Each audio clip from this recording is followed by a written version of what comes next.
The Christmas Eve dinner at my parents' estate in Connecticut was exactly as insufferable as I'd anticipated.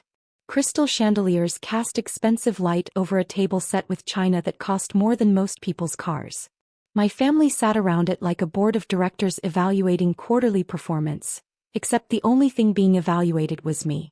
"So Rachel," my Aunt Patricia began, swirling her third glass of wine. "Still writing those little news stories?" I set down my fork carefully. "I'm still in journalism, yes." The table erupted in knowing laughter. My cousin Brandon, who worked at my uncle's hedge fund, smirked from across the table. "Journalism? God, that's still a thing? I thought the internet killed that industry years ago." "The industry has evolved," I said evenly. "Evolved into irrelevance," my father added, cutting into his prime rib with the precision of a man who'd spent 40 years making corporate enemies.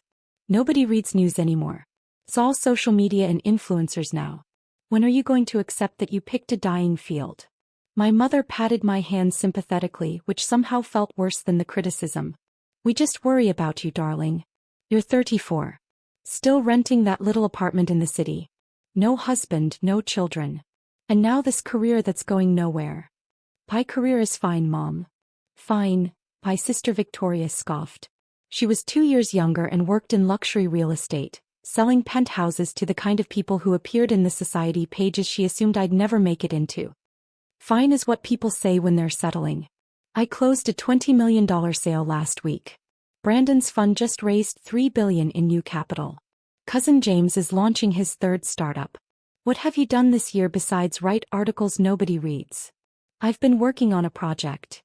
"A project?" Uncle Richard repeated, his tone dripping with condescension. He ran a private equity firm that had made him obscenely wealthy and insufferably arrogant. "Let me guess. Some investigative piece about corporate malfeasance that will get a few thousand clicks and change absolutely nothing?" "Something like that. That's the problem with journalists," he continued, warming to his favorite subject. "You people think you're changing the world with your little exposés, but you're really just entertainment for people who want to feel morally superior while doing nothing. Meanwhile, people like me actually build things, create value, make real impact." "Speaking of impact," Aunt Patricia interjected, "did you hear about the Morrison merger? $8.5 billion. Can you even imagine that kind of money, Rachel? That's real power. That's real influence. Not whatever tiny salary you're making at that news blog." "I don't work for a blog. Website, blog, whatever," she waved dismissively. "It's all the same. Digital nonsense that will be forgotten in a week." My cousin Sarah, who'd married into tech money and never let anyone forget it, leaned forward. "Honestly, Rachel, have you ever considered transitioning into something more sustainable? My husband's company is always looking for people who can write marketing copy. It pays well. Much better than journalism, I'm sure." "I'm not interested in marketing copy." "Of course not," my father said heavily. "That would require pragmatism. You'd rather cling to some romantic notion of journalism mattering while the world moves on without you." "The world hasn't moved on from journalism. The revenue numbers say otherwise," Brandon chimed in. He loved talking about numbers, especially when they proved his point. "Traditional media companies are hemorrhaging money. Newspapers are dying. Even the big networks are struggling. Your entire industry is circling the drain." "Some companies are struggling," I acknowledged. "Others are adapting." "By adapting, you mean getting bought out by tech companies or going bankrupt," Uncle Richard said. "Face it, Rachel. You've spent your entire career in a field that's becoming obsolete.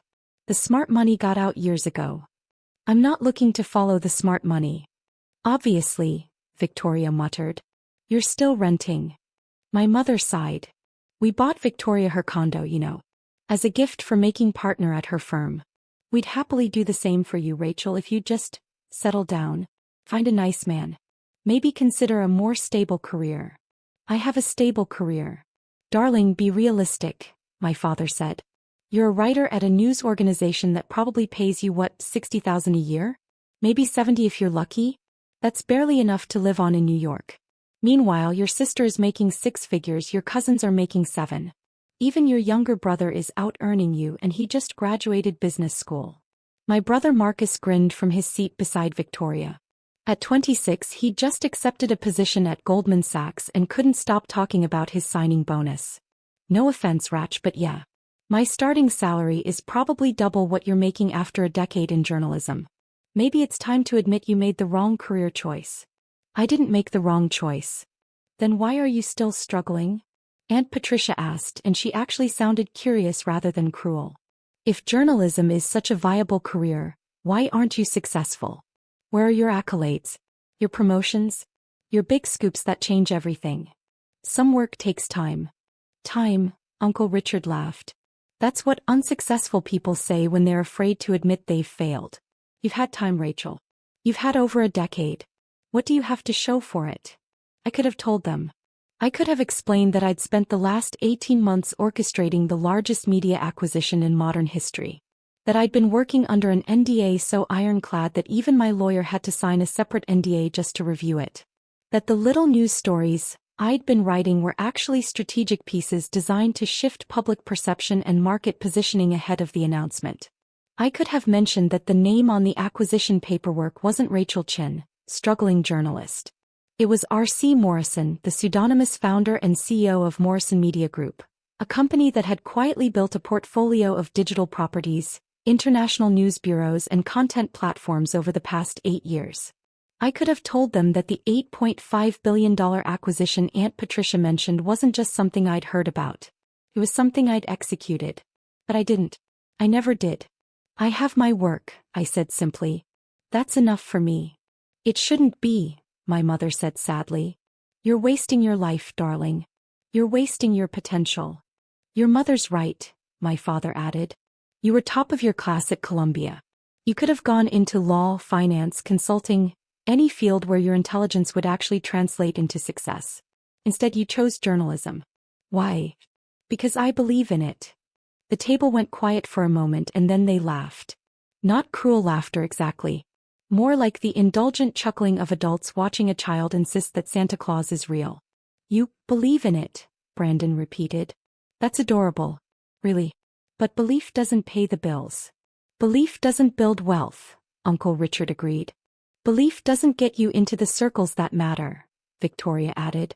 Belief doesn't attract a quality husband, Aunt Patricia finished. My phone buzzed in my clutch. I ignored it. That's probably your editor, Marcus joked. Calling on Christmas Eve because some minor story broke and they need someone desperate enough to work on a holiday. Another buzz. Then another. You're very popular tonight, my cousin Sarah observed. Or is your phone always this busy? It's just work. On Christmas Eve, my father said with disgust. This is exactly what I mean. They exploit you because you let them. They pay you nothing and demand everything and you just accept it because of some naive belief in journalism. My phone was buzzing continuously now. I pulled it out of my clutch intending to silence it. 7 missed calls from my CFO. 4 from my head of PR. 11 from my legal team. 3 from my head of strategic communications.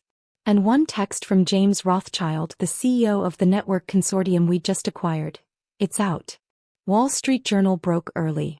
Call me immediately. My stomach tightened but my face remained neutral. Excuse me, I said quietly, standing. I need to take this. Of course you do, Victoria sighed. The dedicated journalist always on call. Probably some emergency about a typo in tomorrow's edition, Brandon said, and they all laughed again. I walked out to the foyer, my heels clicking on marble floors that had echoed with my family's disdain for as long as I could remember. I dialed Rothschild. Rachel, he answered immediately. The Wall Street Journal published early. The acquisition is public. How bad is the leak? It's not a leak. Our official announcement was scheduled for December 26th. They ran it tonight but everything is accurate. Your name is on it. R.C. Morrison is public knowledge now. I closed my eyes. Send me the article. Already in your email. But Rachel, you should know, it's above the fold. Main headline. Mystery media mogul R.C. Morrison revealed as Rachel Chin, 34, in stunning $8.5 billion network acquisition. They have everything. Your background, your history, your Columbia degree. They connected all the dots. How? Someone on the regulatory filing team got sloppy. Doesn't matter now. The story is out. Bloomberg picked it up 10 minutes ago. Reuters just went live. CNN is running a breaking news banner. Your face is going to be on every financial news program by midnight. What's the market reaction? Our stock is up 14% in after-hours trading. The network consortium stock is up 22%. Investors are calling it the most brilliant media play in a decade. Everyone wants to know how you pulled it off. What about internal? The newsrooms are thrilled. Staff retention concerns just evaporated. Everyone wants to work for the mysterious mogul who saved journalism. PR is drafting statements. Legal is handling the regulatory notifications. Everything is proceeding according to plan. Just 8 hours ahead of schedule. 8 hours on Christmas Eve, he corrected. Which means you're trending on social media. The narrative is already being written. Young woman secretly builds media empire while family thinks she's a struggling journalist. It's a hell of a story, Rachel. It's my life, not a story. Well, it's both now. You need to make a statement. I'll handle it. Your family is going to see this. If they haven't already. I know. Do you want me to send the PR team to help manage? I said I'll handle it. I ended the call and opened my email. The Wall Street Journal article was there, complete with a photo they must have gotten from my Columbia graduation. The headline was exactly as Rothschild described. The article detailed everything. How I'd founded Morrison Media Group at age 26 using a modest inheritance from my grandmother, the only family member who'd ever believed in me. How I'd published under a pseudonym to avoid the scrutiny and sexism that plagued young women in media. How I'd quietly acquired struggling digital properties, revitalized them with quality journalism and innovative business models, and built them into profitable ventures. How I'd spent 18 months negotiating the acquisition of a major network consortium, outmaneuvering tech giants and traditional media conglomerates to secure the deal. How I'd structured the financing through a combination of strategic investors, media partnerships, and my own capital. How I'd planned to revolutionize the network's approach to journalism while maintaining editorial independence. The article called it the most significant media acquisition since Jeff Bezos bought The Washington Post. It compared me to Katharine Graham and Arianna Huffington. It described my vision for the future of journalism in glowing terms. And it included my family's address in Connecticut. I heard footsteps behind me. My mother appeared in the foyer, her face pale. Rachel, she whispered. Your father just got a call from one of his colleagues. Something about you on the news. Something about billions of dollars. He said it must be a mistake, someone with the same name, but... It's not a mistake, Mom. She stared at me. What? The acquisition is real. The company is mine. The story is accurate. You bought a television network? I bought a consortium of 3 networks, actually, plus their digital properties, international bureaus, and content partnerships. For $8 billion? $8.5 billion. The article was rounding down.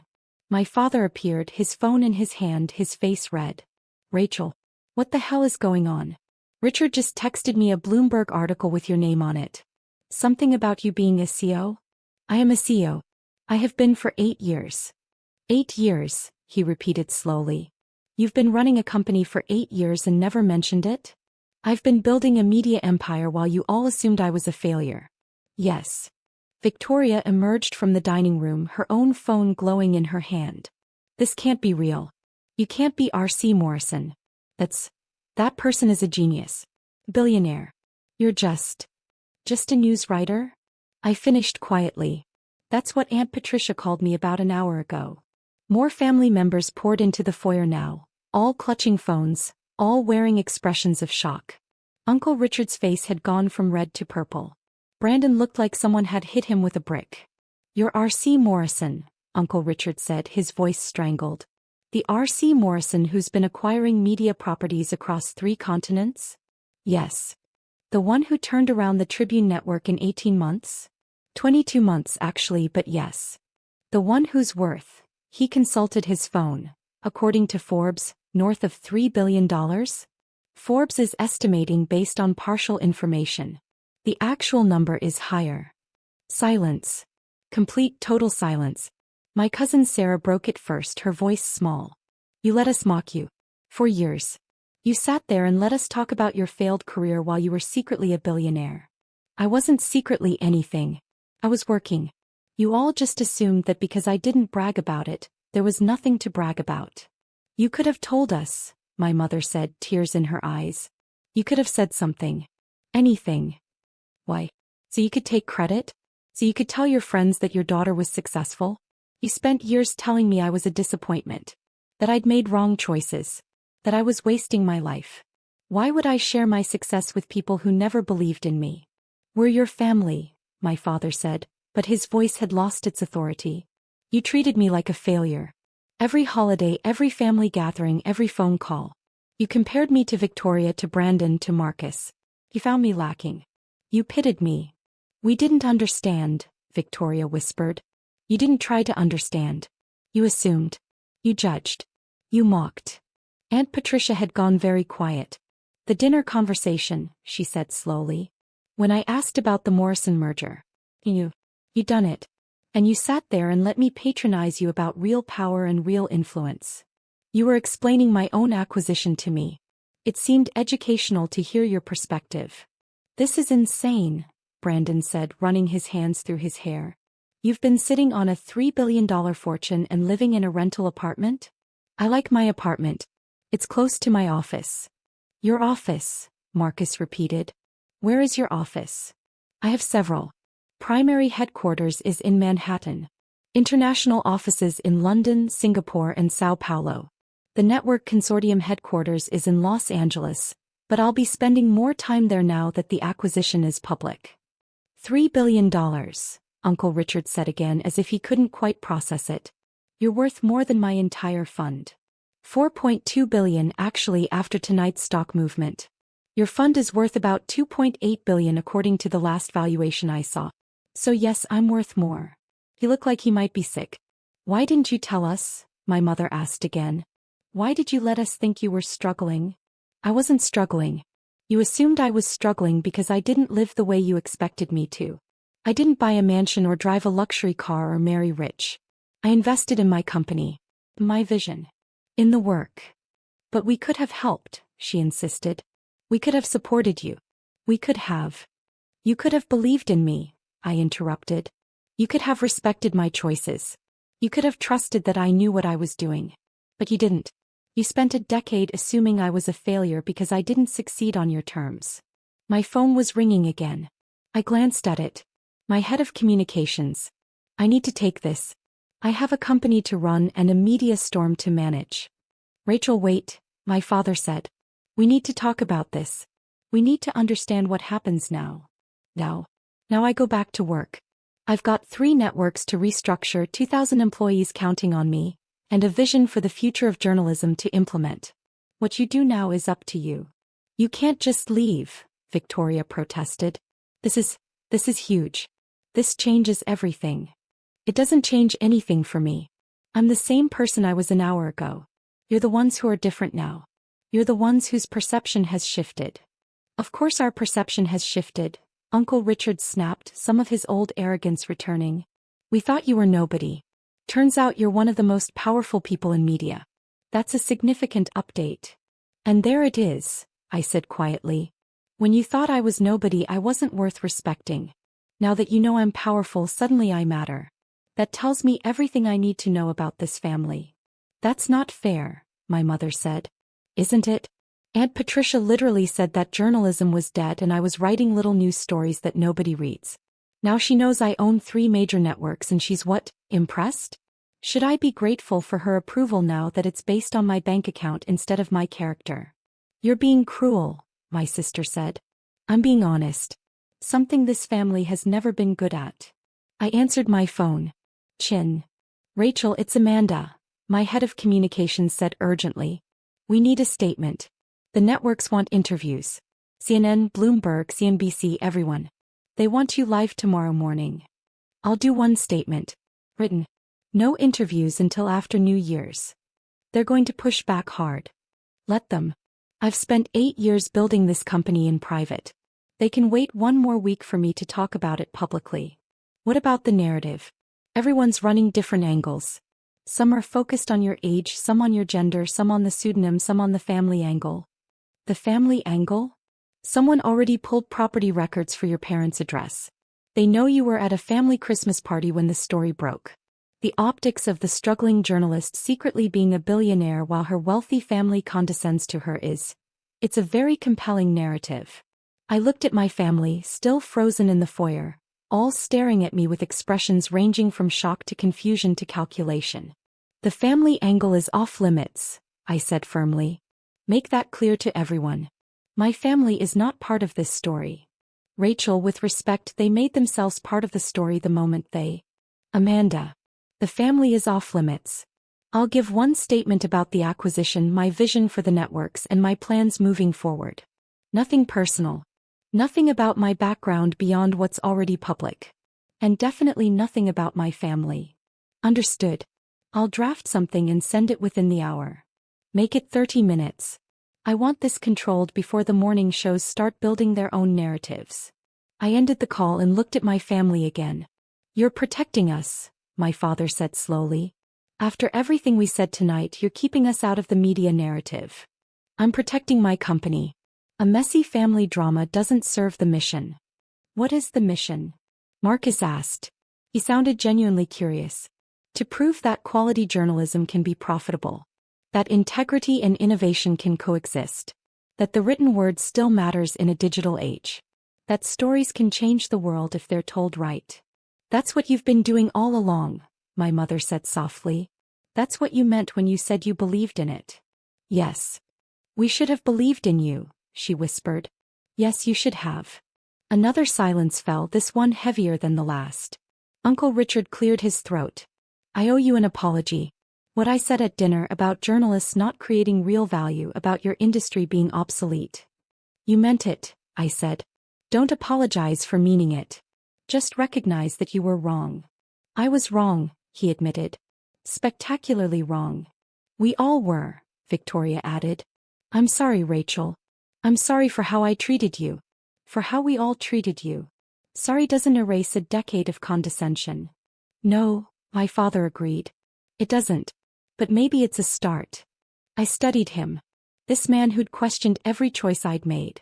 Who'd compared me to my siblings and found me wanting. Who'd assumed I was a failure because I didn't chase his definition of success. Maybe, I said finally. But things are different now. I'm not the family disappointment anymore. I'm not the one who needs your advice or your pity or your concern. I'm the one with 3 networks to run and 2,000 employees counting on me. I'm the one who gets to define success on my own terms. We understand, my mother said. Do you? Because an hour ago you were offering to buy me a condo if I'd just settle down and get a real job. Now you know I could buy this entire estate in cash and not notice the money.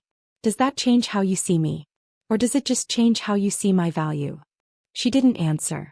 That's what I thought. I walked toward the door, pulling my coat from the closet. You're leaving? Brandon asked. It's Christmas Eve. I have work to do.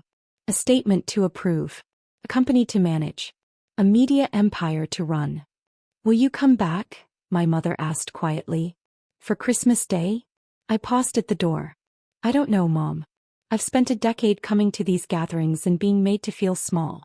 Being told I wasn't good enough, wasn't successful enough, wasn't living right.